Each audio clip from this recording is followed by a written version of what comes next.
Once again, my name is Nick. I'm a bookseller here at Powell's Books in Portland, Oregon. Thank you for joining us. Before we begin, I want to remind you, you can keep up with our events by visiting powells.com/events.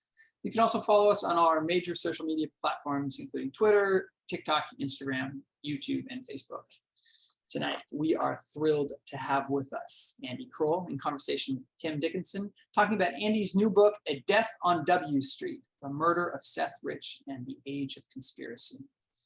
Andy Kroll is an investigative reporter for ProPublica, where he covers voting, politics, and threats to democracy. He is the former Washington bureau chief for Rolling Stone magazine, where he wrote extensively about the Seth Rich case. He's also written for Mother Jones, the National Journal, the California Sunday magazine.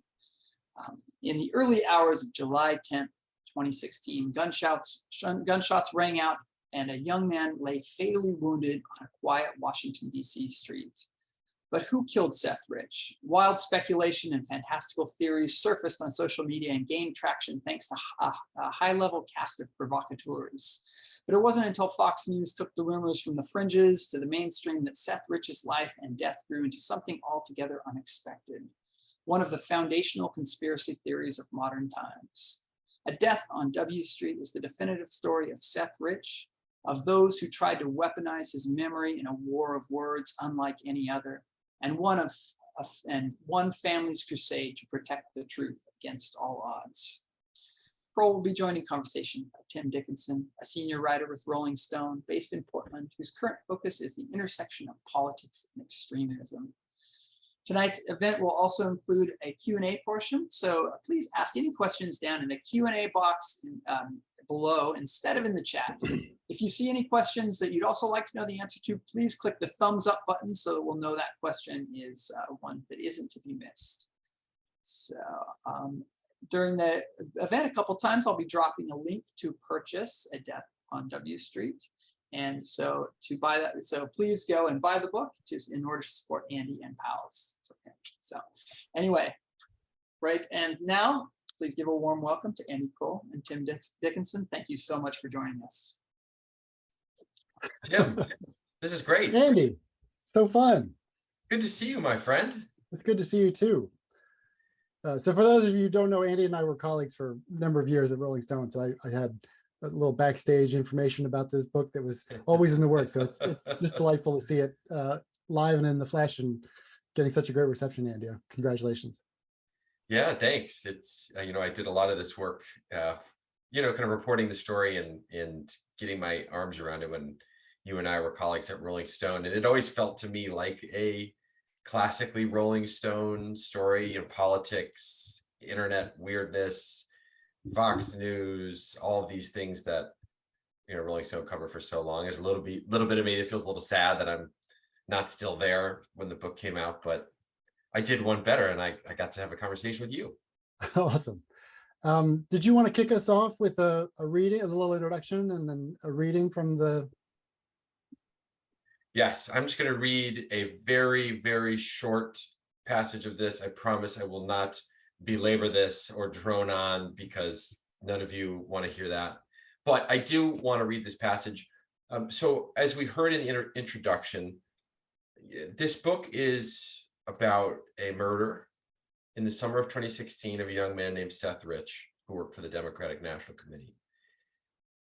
Instead of that tragedy and instead of that crime remaining a sort of private family tragedy, remaining, just the fact of what it was transformed in the days and weeks and months and years after Seth's murder into something altogether different, a viral meme, a Fox News talking point, an article of faith to the alt-right, and then eventually, as I put it in the book, what I believe is one of the foundational conspiracy theories of 21st century America. And it all started back in this moment in 2016 when Seth Rich is killed. So the very brief piece that I'm going to read here is when the reader and when the story is really sort of on the precipice of all of this craziness starting to happen. It is the moment in the book when you, the reader, you're in your roller coaster car and you're at the top of that very first huge plunge, and you kind of just get over the edge and you see how far down you're about to go right before you take that plunge. That's kind of how I describe this passage.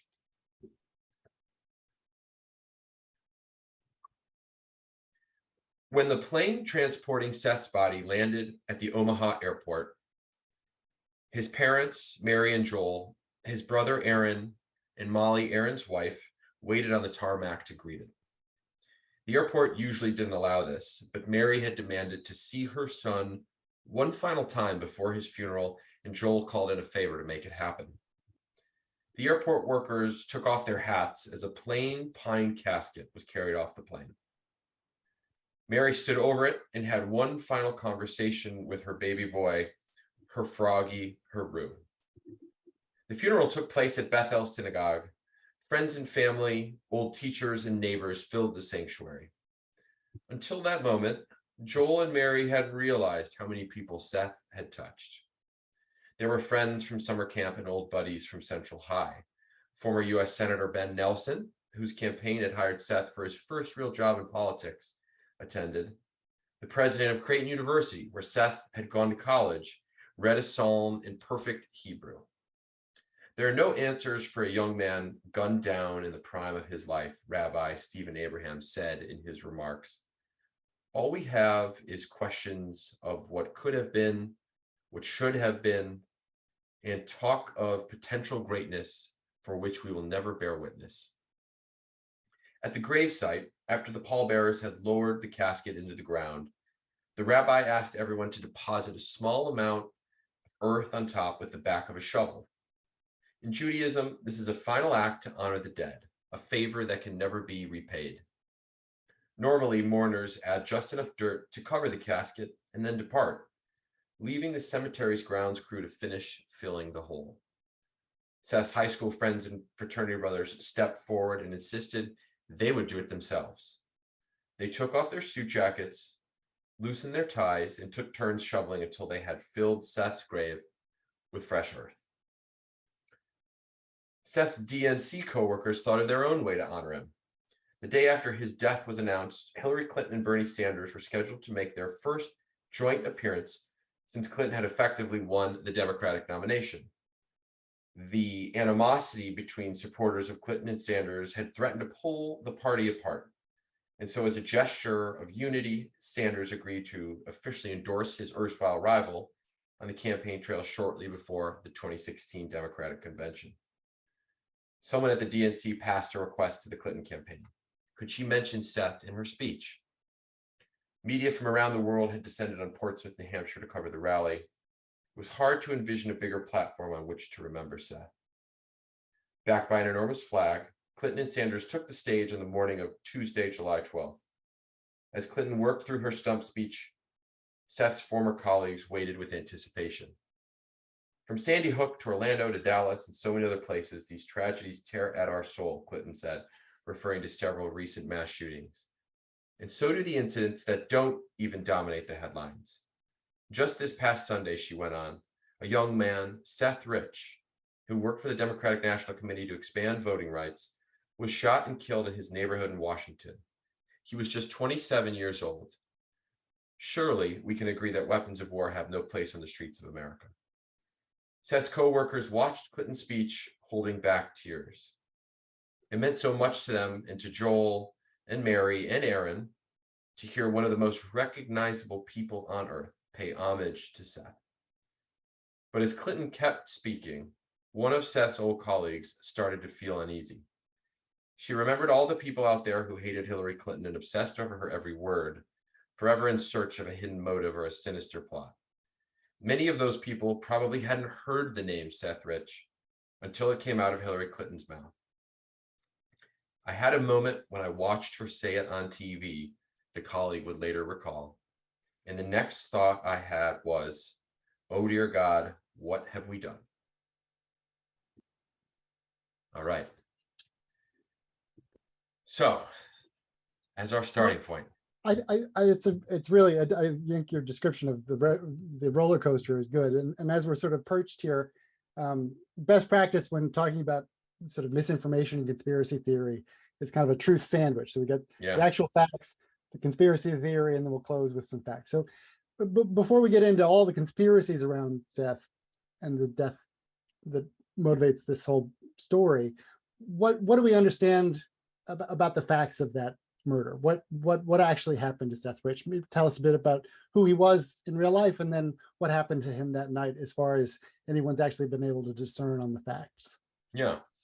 So starting with who Seth was, I'm here in Washington, D.C. I lived here for almost 15 years at this point. DC is a magnet for young people who cared about politics, who maybe watched a little too much West Wing when they were kids, who believe that they can come to the nation's capital, they can get a job at the bottom of the totem pole, work their way up, and try to make some kind of difference in their country, in the story of America. Seth was one of those people. He moved to Washington right after college. This was his first job after Creighton. And he wanted to be involved. He wanted to, as earnest and to the point of almost being corny as it sounds, but not corny. He wanted to make a difference in the world. He truly did.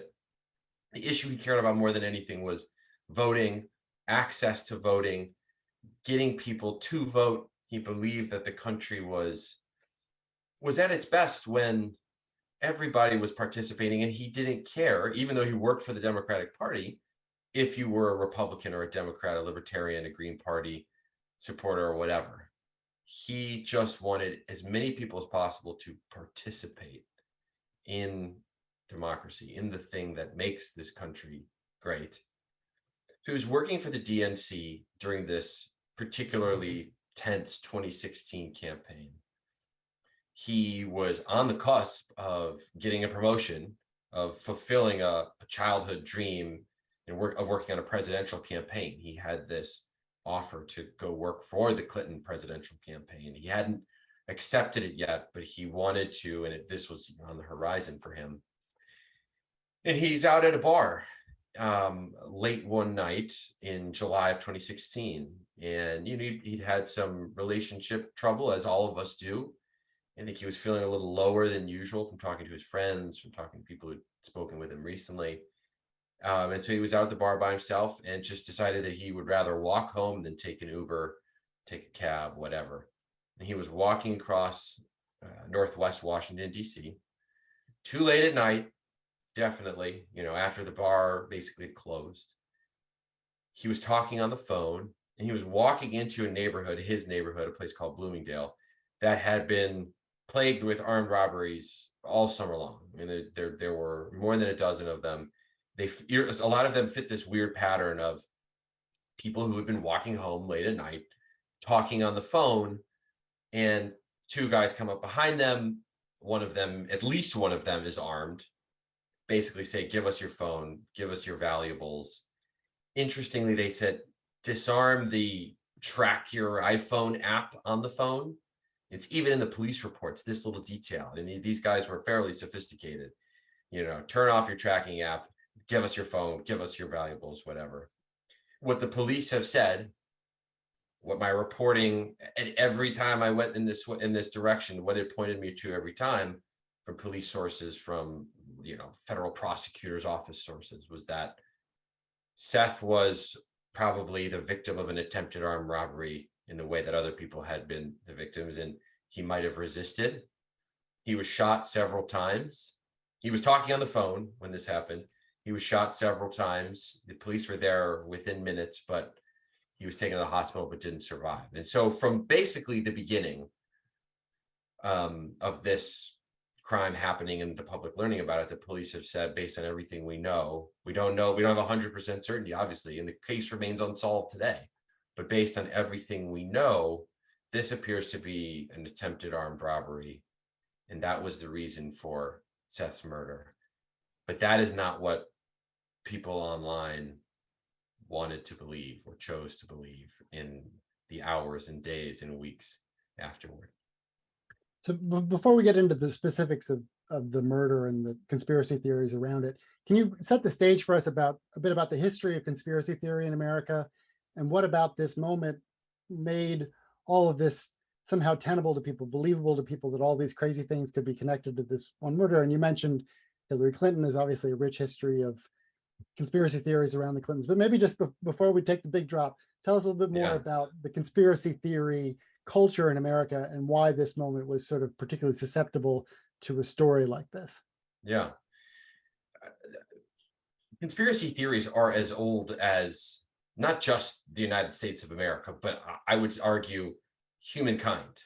For as long as we have had brains in our head capable of complex thought, humans have created conspiracy theories or embraced conspiracy theories to help them make sense of things that feel indecipherable, that feel impenetrable, that feel beyond their reach.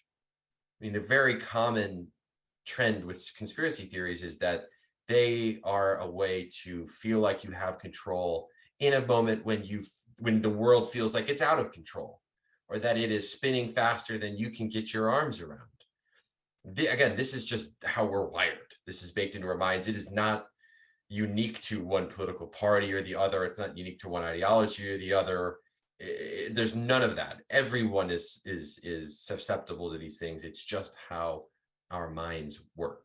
And I write about this a little bit in the book, that this is just who we are. And it's always been who we are. And the American founders, there were conspiracy theorists among the founders of this country as they were pushing us toward independence. But I also say that these last 5 or 6 years heralded a golden age of conspiracy theories. And I could see people pushing back saying, well, why now more than, say, the flurry of theories around the Kennedy assassination, or the belief that the moon landing was faked, 9/11, which was obviously a magnet for conspiracy theories and conspiracy theorists of every stripe and variety that you can imagine. So why now? Why is this a golden age?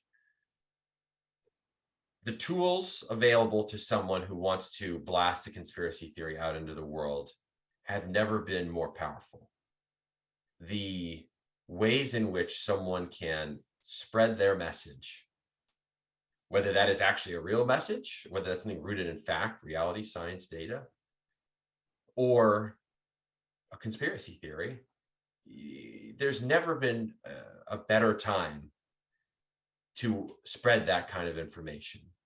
Think back to the pre-internet age. Of course, there were conspiracy theorists then, but you needed a printing press. You needed a ham radio. You needed real physical, tangible, expensive technology to put your ideas into and to get them to other people. One example that I've always loved is there is a famous anarchist from the early 20th century who happened on this great idea for how he would get his message to the masses. He was in New York, and so he decided he would go to the top of an apartment building and he would dump his pamphlets into the sky. And as they would sort of flutter down to the ground, people would reach up and pluck them out of the air, or they would feel them under their feet and think, oh, what is this? I mean, like, that's what we're talking about in terms of mass communication. If you're trying to spread a message like he did. Nowadays, you have Twitter, YouTube, Facebook, all of these platforms that are free, that are extremely powerful, maybe some of the most powerful mass communication tools ever created. I mean, think about Facebook. If you hit the algorithm just right, you can reach millions of people in a matter of minutes, hours. And the third one is, if you're really, really good at this, and if your message is extreme enough and sort of hits the algorithm just right, not only can you reach tons of people, you can actually make money off of this. You can sustain yourself financially. Again, something that wasn't the case before. So I don't believe it's a matter of conspiracy theories are more appealing or they're stickier or something than before, but the tools available to disseminate them have never been more powerful, more profitable, more accessible. That is why I think this moment is different than all the other ones that have come before it, and why this these theories about Seth Rich took off as quickly as they did and reached as many people as they did. And of course, the Seth Rich story has not only this murder, but this other true event that happened, which was the hacking of the DNC and the subsequent release of private emails that fed into people's worst perceptions about some key characters in the Democratic Party. So can you connect the dots for us? What does Seth Rich have to do? What did people somehow come to believe that Seth Rich had to do with this hack of the Democratic National Party's computer servers, and how does that all work? Yeah, and you have to cast your mind back to that insane summer of 2016. In some ways, a presidential election that feels like it's never ended. Every year since then feels like we're just reliving 2016 in various ways. So in the summer of 2016, the Democratic National Committee is the victim of a cyber attack, and as countless government investigations, reports by Republican-led committees in Congress, Democratic-led committees, cybersecurity experts, a whole range of people in a position to know have told us this was a foreign attack on American soil, a Russian-directed hack of one of our political parties. Seth Rich dies on July 10th, 2016. Not long afterward, this organization, Wikileaks, run by Julian Assange, I think someone a lot of people in this audience would probably recognize, starts publishing these emails taken from the DNC. And they do reveal some pretty bad behavior, and in some cases, some anti-Bernie Sanders sentiments inside a body, an organization that's supposed to be neutral. It's not supposed to be in favor of one candidate or another. These emails come out. They have a big effect on the campaign. They dominate the news for weeks. They result in a number of senior leaders at the DNC resigning, both for not preparing and defending their own organization from this attack, and then for what these emails actually said that WikiLeaks published. And then the key moment is in early August of 2016. Julian Assange of WikiLeaks is making the rounds. He's giving interviews about these DNC leaks. And inevitably, the interviewers are asking him, where did these come from? We're seeing reported elsewhere from cybersecurity experts that it was almost certainly, again, a sort of a Russian-directed cyber attack on the Democratic Party. Like, what's your response to that, Mr. Assange? And you can see in these different interviews he gave sort of various answers trying to deflect attention from the source of this and to turn it back onto the substance of the emails.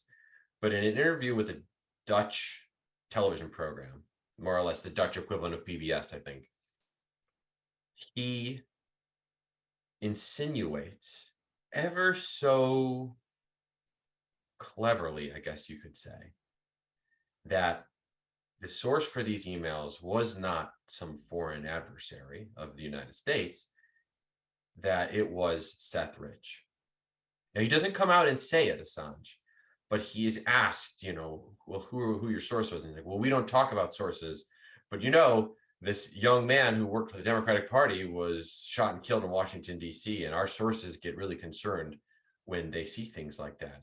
He dangles Seth Rich's name just enough to toss a match on a very small little blaze that becomes an absolute inferno, almost entirely because Julian Assange mentioned Seth and again sort of used this like vague but also suggestive language that Seth was the source of these emails, not some Russian cyber attack that anyone with any background in cybersecurity said was the case. There's an organic feature to this, right? There are a lot of people who had very strong feelings, very bitter feelings about the Clintons, some of them Bernie supporters, Democrats, who are, and like you said, we're all susceptible to conspiracy theory. So the idea that like there's this young staffer and he leaked all this stuff and then he gets whacked, well, that's really, that's terrible. But maybe, is the is the DNC awful enough to have pulled that off? So there's an organic element to this, but there's also a political element to this. And so why was it, just politically, why was it of anybody's advantage to put this blame on this young, really ambitious, nice guy who happened to get murdered in the streets of DC, because that's a thing that happened? Why was it politically powerful or effective or important to pin the blame on this kid for something that Russia did? You see political actors take up the Seth Rich conspiracy theories almost immediately after Julian Assange says what I just described a moment ago. Assange is the one who turns this from what had actually been a sort of mostly far left conversation. The earliest version of these theories started among these really hardcore supporters, in some cases Bernie Sanders or Green Party candidate Jill Stein. And Assange is what's really swung it to the other side of the political spectrum, to the far right.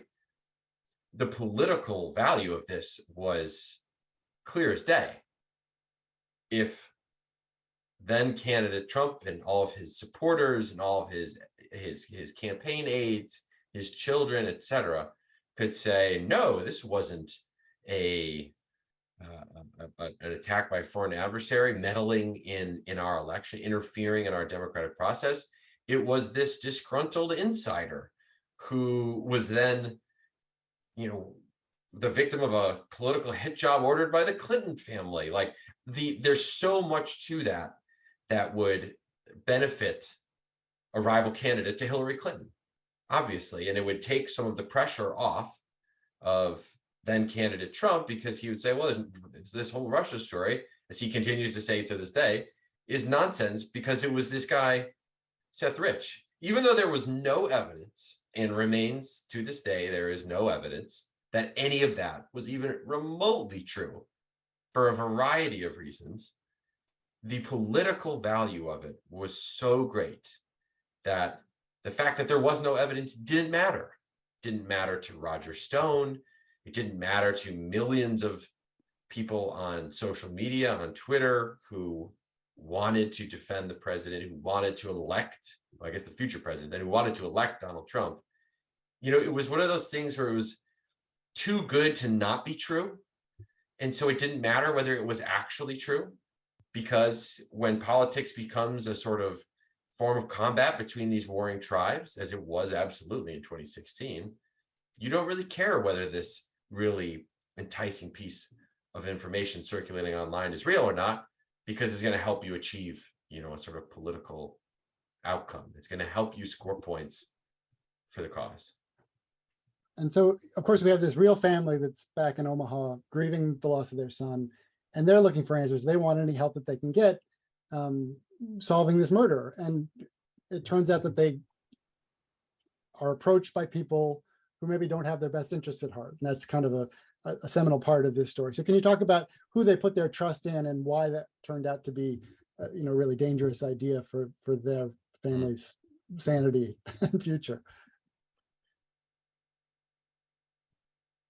What I tried to do in the book was to put the reader in the shoes of Joel and Mary Rich, who were Seth's parents, and Aaron Rich, who was Seth's older and only brother.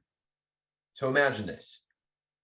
Your youngest son or your only brother has been killed in this awful tragedy. And something that happens in big cities, that if you talk to a cop or you talk to a homicide detective, they'll shake their head and they'll say, this is tragic, but this is not out of the ordinary in a major metropolitan area. So you have that first horrible event happen. And Seth's family, they are not political people. They are not creatures of the Beltway. They are not media savvy individuals. And I don't mean that in any kind of negative way. They're just not people who are on Twitter, clapping back at people on the other side of the political spectrum. They are not, firmly online like so many people are these days.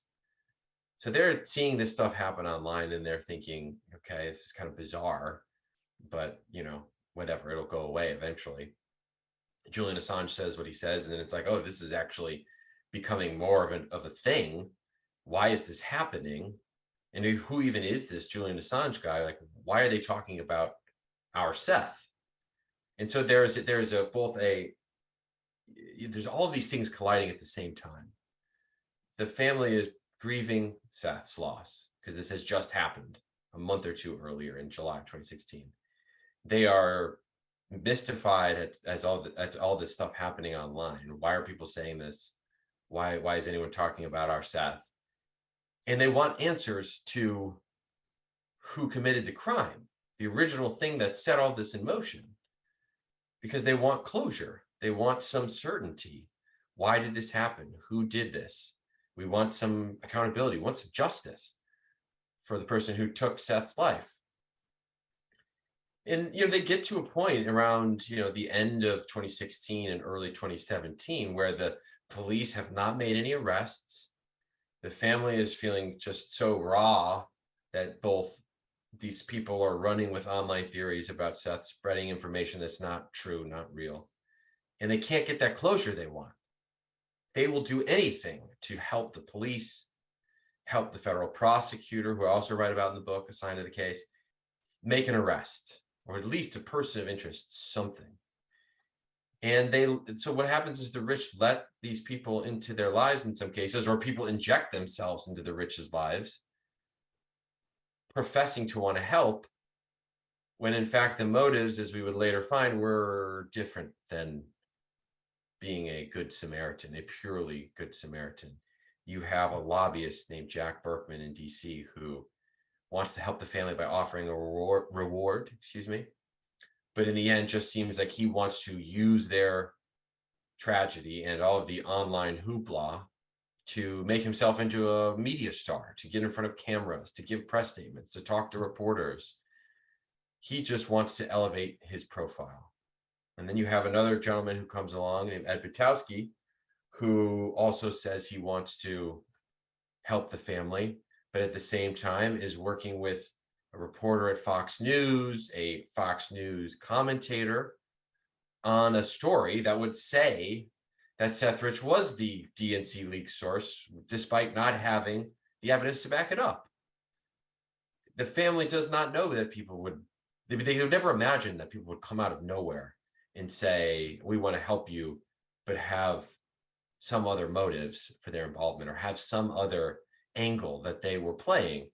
But that's exactly what happened. And it was at times really hard to talk through this series of events with the family, because I could tell that there was a sort of a basic decency and a belief in other people that was truly rattled and shaken and maybe forever changed by what they went through in the course of the events that I describe in the book. So you brought up Fox News, and it is clear through the court documents that you trace that the reporter for Fox Online had a pre-baked narrative and wanted to deliver the goods that would exonerate the president, and sort of had this, had drafts the reporter was circulating saying, in fact, we have just discovered that what Julian Assange has said is totally true, and was pressuring different people to help fill in the gaps that would make that story true. And to be clear, there were good reporters. Cy Hirsch makes a bizarre appearance in this story. Everyone was trying to sort of sort out like what's real here. So there was some real journalistic curiosity, but this seemed to be sort of motivated reasoning or motivated reporting. So can you walk us through a little bit about how this story ended up going through the Fox News pipeline and up into the voice piece of Sean Hannity, who pushed the story so aggressively? One thing I hope that readers will glean from reading this book is how journalism is supposed to work and how it failed in the course of the events that happened in the book, especially this episode involving Fox News, especially Fox News's role in this whole Seth Rich story. You and I know how this works. Obviously, we start a story with a thesis or an idea or a tip or a subject or some kind of nugget of information that we go out and try to prove, that we go out and we talk to as many people as we can. We find all the documents that we can. We build a story brick by brick, fact by fact, that lays out what we found. And when it doesn't go the way we want it to go, we don't continue with that story. We follow the story where it leads, and sometimes it leads where we expected, and sometimes it doesn't. And when we have a story at the end, we then go through it with our editors and our lawyers and our fact checkers, and we look for every weak spot in that story to either shore it up or take it out or change it in a way that actually is backed by the facts that we have dug up in the course of our work. You know, there's a great phrase that another journalist I was talking to brought up in the course of doing this book. We prosecute the story. We are challenging every assumption, every fact, every quote, every factoid in there to ensure that it stands up to scrutiny. What Fox News did in this case was in some ways the opposite of that. It was, as the documents show, as my reporting shows, the interviews that I've done with people involved, it really looks like we want the story to say this. How can we get to a place where we feel comfortable enough that the story, you know, that we can stand behind something that we wanted to say? But it was always about trying to show this link between Seth, Rich, and these stolen DNC emails, a link that there was no evidence for, there's never been evidence for, that multiple government investigations have debunked. And it was really illuminating into how Fox News worked in this particular case. And what I also thought was so fascinating was there is this really like high drama, fast-paced moment about halfway through the book where Fox has published this story on its website, and the story is going viral because it says that Seth was this leaker.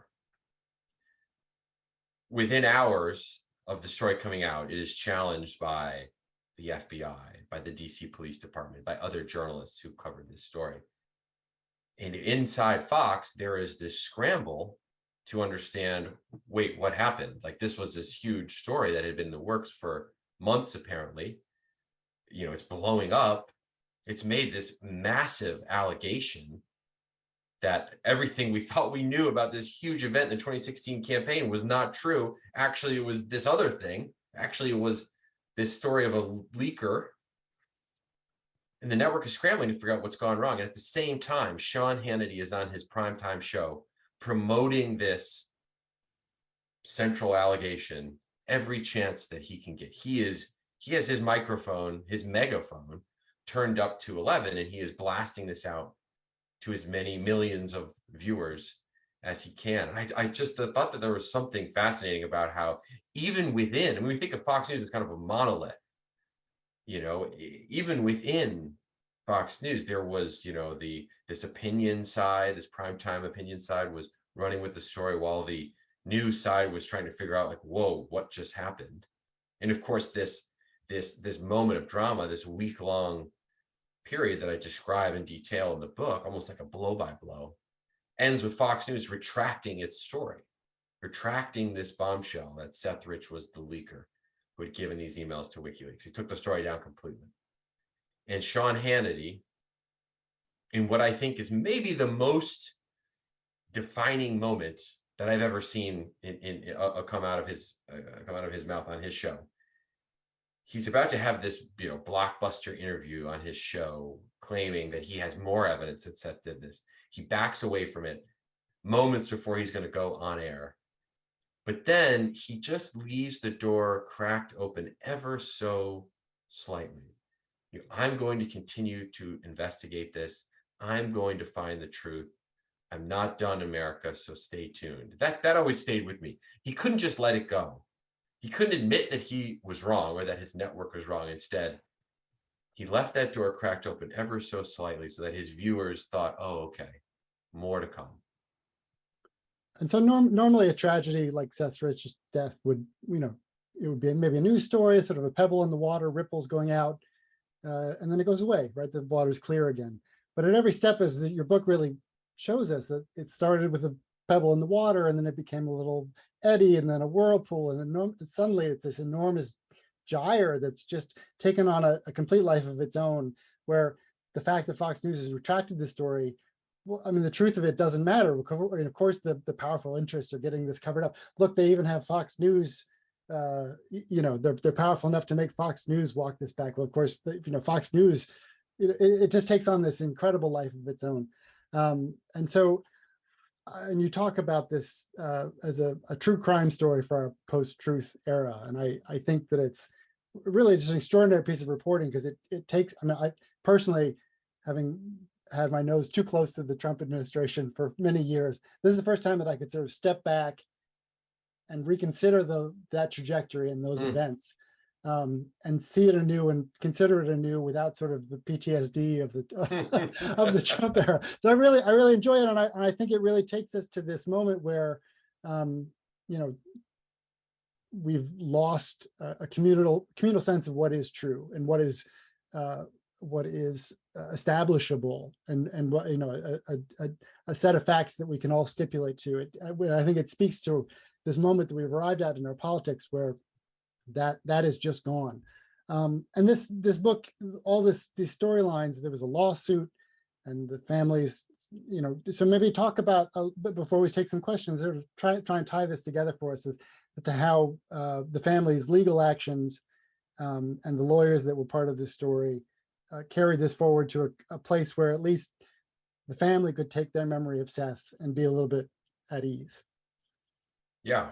And I hope anyone tuning in, please drop a question in the Q&A there. I would love to hear what you think, and questions you have about any piece of this, story or the book, you name it. I would love to hear it. I think that this book is about a number of the things you just described, Tim, especially this feeling of there isn't some set of facts that we all agree upon, and then from there we duke it out over what the facts lead us to in terms of opinions or shaping policy, the future direction of the country, you name it. Like, at the same time that I was starting to think about, is this story, this larger Seth Rich story, a book? I was also traveling, meeting people pre-pandemic, 2018, especially 2019, traveling and reporting, going to campaign events, meeting people out on the road, and hearing this refrain from a lot of folks. I remember specifically standing in a parking lot, I think, in Charleston, South Carolina, before a Trump rally in early 2020, and talking to someone and hearing this very line, which was, we don't know what to believe anymore. We don't know what to think anymore. This is someone that I was interviewing saying this to me. This person was expressing this frustration that it seemed like this political candidate or party and this candidate or party, they had their own facts, they had their own version of reality, and those things did not align.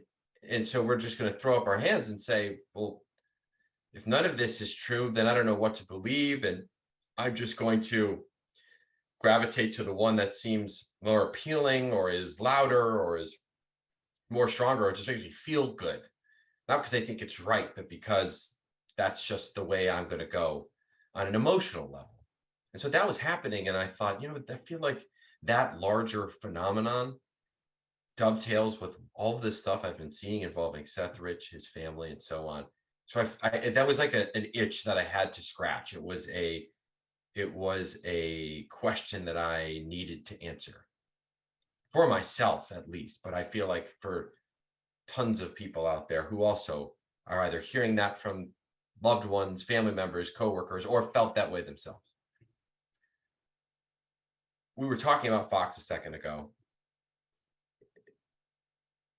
This book is about a fight for truth. It is about why conspiracy theories are so sticky and how they come to be and why this is a golden age for them. But this is also a book about family. that is the third act of the book, and I hope the part of the book that will leave a reader feeling like there's hope, that there's hope for defending truth, and also that there are people out there fighting for that. The Rich family realized after the whole Fox blow up that no one is coming to save them. No one is going to go out there and try to correct the record about who Seth was and what he did and what he believed in, that they're going to have to do it themselves. And they also came to realize that after what Sean Hannity and Fox had done, there was nothing they could do in the court of public opinion that was going to make much of a difference. Again, this is a humble, decent, unassuming, mostly non-political Midwest family. So they take their case to the court of law. Joel and Mary Rich decide that if Fox News was the organization that played the biggest role in amplifying these things about Seth, then that's probably someone that we should take to court and try to hold accountable, get some justice out of, and correct the record and clear Seth's name. And they did, and they won a settlement that had a pretty sizable financial payment to them. And also, I think, a deterrent from Fox, that Fox would not touch this story anymore. And Fox hasn't since this settlement was reached in late 2020. Seth's brother Aaron sues a different group of people who had promoted these baseless theories about Seth and wins an apology, wins corrections, something that he can always point to, that Seth's brother can always point to and say, nope, the stuff that they said about me and my brother is not true. And here is them saying that it's not true. The lawyers who worked for Seth Rich's family have since gone on to bring more of these cases. They are defending election workers from Georgia who were sucked into a viral conspiracy theory. They have helped start an organization called Law for Truth that is defending other victims of these viral conspiracy theories. So there is good that came out of this. There is a playbook that came out of this. And it's not an easy one. Bringing a lawsuit is never easy, and it can be quite painful. It can take a long time. But at least there is some sense that accountability can happen, that justice can be done, that if someone tries to take your name from you, which is the most essential thing that we have, it is who we are, that you can push back, you can fight back and try to restore that name and reclaim it for yourself. The question that came in from Chris, and he said I think you partially answered it, but I'd like to get your thoughts on this. Is there a real deterrent effect? Are these lawsuits that are, securing judgments against, or settlements agreements with Fox News or Alex Jones and the Sandy Hook awfulness? Do you see that acting as a deterrent, or are the financial or political incentives behind these stories just too powerful for them to resist? I think that these lawsuits that we've seen are the only deterrent for the kinds of stories like the Seth Rich story, or the conspiracy theories about voting machine companies, two in particular, Dominion and Smartmatic. Those two companies have filed their own lawsuits against Fox News, seeking more than $1 billion. And once those suits were filed, you did not hear Fox News talking about these companies anymore. You did not hear Fox News propagating baseless, crazy theories about voting machines and the 2020 election anymore. I think that there absolutely is a deterrent effect. And I think it doesn't just apply to a Fox News or any other media entity or online influencer style person who actually said these things, but I think everyone else out there who might come up with their own crazy theory because it fit their political worldview, even though it wasn't rooted in fact, will also see those lawsuits and at least feel a little bit of hesitation before they hit send, before they put that video into the world. I mean, you know, if you're one of those people, what the stakes are now. You could be sued and it could be very expensive. And I think that it absolutely has a deterrent effect. I wish that it didn't come to that it would take these long, arduous, expensive lawsuits to force people to have a bit of restraint before they say whatever they want about some person that they don't know, just because it scores political points or gets them more followers or raises money in donations. But that's the world that we live in now. And that's the sort of meta story of A Death on W Street, is how we got to this place. But at least that there is some mechanism for making those people feel a little bit of hesitation, making them maybe stop a second and think, should I actually send this tweet? Should I actually post this video? Should I actually say just what I feel like saying, even though I don't have anything to back it up? I would love for any of our viewers to Yes, please. That would be throw great. some more questions in the Q&A box. And Andy, I guess in the meantime, I just wanted to ask you how reporting this book has changed you personally or affected you personally. It's definitely made me more cautious about using the internet, for lack of a better way to put it. I mean, I'm sure you feel this way, given the crazy subcultures and extreme political figures that you write about, the worlds that we both have to wade into to do this reporting, to do this journalism. I mean, I've definitely put as little on the internet about myself as I can, because I've just written a whole book about how the most innocuous piece of information can be seized and twisted, manipulated, manufactured, turned into something that it absolutely isn't, that it is not and isn't true. So you can't come out of this experience, whether it was writing this book or, as is the case with some people who are in the book going through these lawsuits, you can't come out of that experience and not feel a little gun shy about living your life on the internet.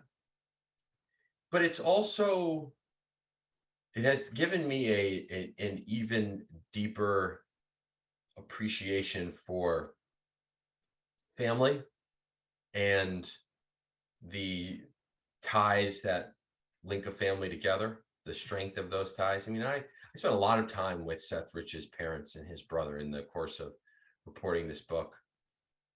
I could not imagine going through what they went through. I also couldn't imagine then having a reporter come along later and ask you to relive it all again and tell me all about it. What were you feeling in this moment, and what was going through your mind in this other critical, crazy moment in your recent past?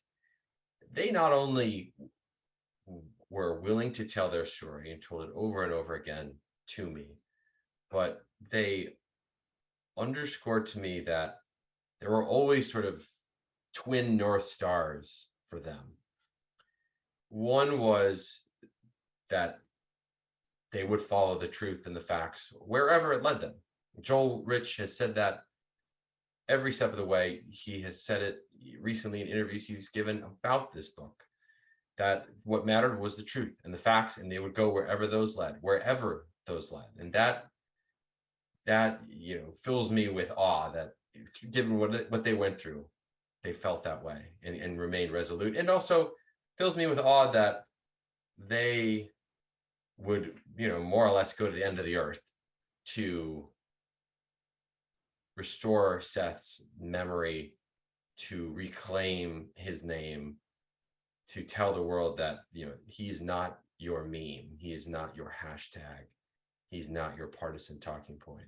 He is our son. He's our brother. He was a true patriot in the purest sense of the word, who just wanted people to vote, participate in democracy, and believe in their country. And the fact that they would do everything that they did makes me so much, fills me even more with a sense of how powerful family can be, and how fortunate I was to get to tell their story in the way that I did with this book. I was just really impressed reading your book I was complimenting you earlier about the sort of combination of the dogged reporting that you put into this and all the information that you're able to compile, and you still come out with something that's a page turner. And sort of once you've got this roller coaster moving, you just keep going and you can't stop. So I just wanted to both pay you a compliment, but here sort of, anytime you're bringing a work like this into the world, that's a lot of personal struggle for you. And so what sort of kept you going? What corkscrews did you go through? What were your loop-de-loos? Or did you get stuck? What give us some behind the scenes texture about the experience of writing this book? Yeah, I mean, I would, the biggest challenge for me was weaving together these different stories. I think the book really is this braided, fast-paced narrative that has these different characters who are all related, all kind of orbiting around each other. But in some cases, they never meet. They don't even know that the other one exists, or they are sort of passingly familiar with each other, but they don't collide. And I both thought, wow, this feels like a television show. This feels like something that's like sort of filled with action, filled with this great cast of characters that I knew would be powerful, but how the heck do I put it all together in a way that makes any sense at all? I mean, that was what most everyone I interviewed for the book said at the end of the interview. There was always a kind of like, well, I have no idea how you're going to put all this in a book, but good luck, man. If you had seen my basement here in my house during this process, you would have seen the craziest wall of brightly colored Post-it notes that each kind of had a scene or a moment, a character. And I spent a lot of time in my basement, which sounds kind of weird. Makes me sound crazy. It sounded a little bit like a conspiracy theory. I know. I spent a lot of time in the basement with all my computers. Staring at this wall of Post-it notes, and I'd sort of look at it and I move that one over here, move that one there. I don't want that one, pull that out. Every once in a while I'd go down there and there would be like a hole in the middle. And I'm like, well, wait, where did that Post-it note go? And then like I would hear one of my cats like chewing on it over in the corner because it had fallen off the wall. And I'm like, oh God, I hope I can still read what that said because I need to know. That's like right in the middle of the book. But it was fun though. I actually really enjoyed the extremely difficult, kind of maddening process of trying to put it all together. At times it felt like a puzzle, but when it all finally clicked into place, as I hope that it does, and hopefully people who read this book will tell me whether they think it does or not, it felt kind of amazing where I know where to bring people in, drop them out, put someone else new in. And I did want it to be a page turner. I didn't want you to ever feel like, like I could skip a few pages, this history stuff, this backstory, blah, blah, blah, whatever. I hope that there is none of that in there. And, if there is, tweet at me and tell me what page it is. And I will learn for my next book not to include whatever that was in the next one. So that was my hope. So it really warms my heart to hear you say that, Tim. I think we've come to the top of our hour. So are there any other big or little picture thoughts you want to make sure that people come away with? Besides buy the book. Yes. You should buy the book. It's a really good book. Yes, please. The link is in the chat. I'd love it if you bought the book. I'm serious. If there are parts of the book where you're reading and you're like, I kind of skipped that part, I'm at Andy Kroll on Twitter. You can tell me directly. I will see it and I will take it into account. And it's I said earlier I thought this could be a television show. We've got this deal with Sony to try to make it a television show. So hopefully, maybe like 2024, watch your streaming platforms and may have a dramatic version of this coming your way. That's awesome. Well, thank you guys both so much for joining us today. And so everyone go out and get this book here. Put the link in there. Definitely check this out. So I'm hearing all about it. It's super exciting. So, thank you all for those out there joining us today, tuning in. Thank you guys both for a fantastic conversation. And we hope to see everyone at another online event sometime soon, or another event. So anyway, great to have you guys both with us, and Sure. see you later, everybody. Bye. Thanks for having me. Yeah. See you, everyone. Bye. See ya.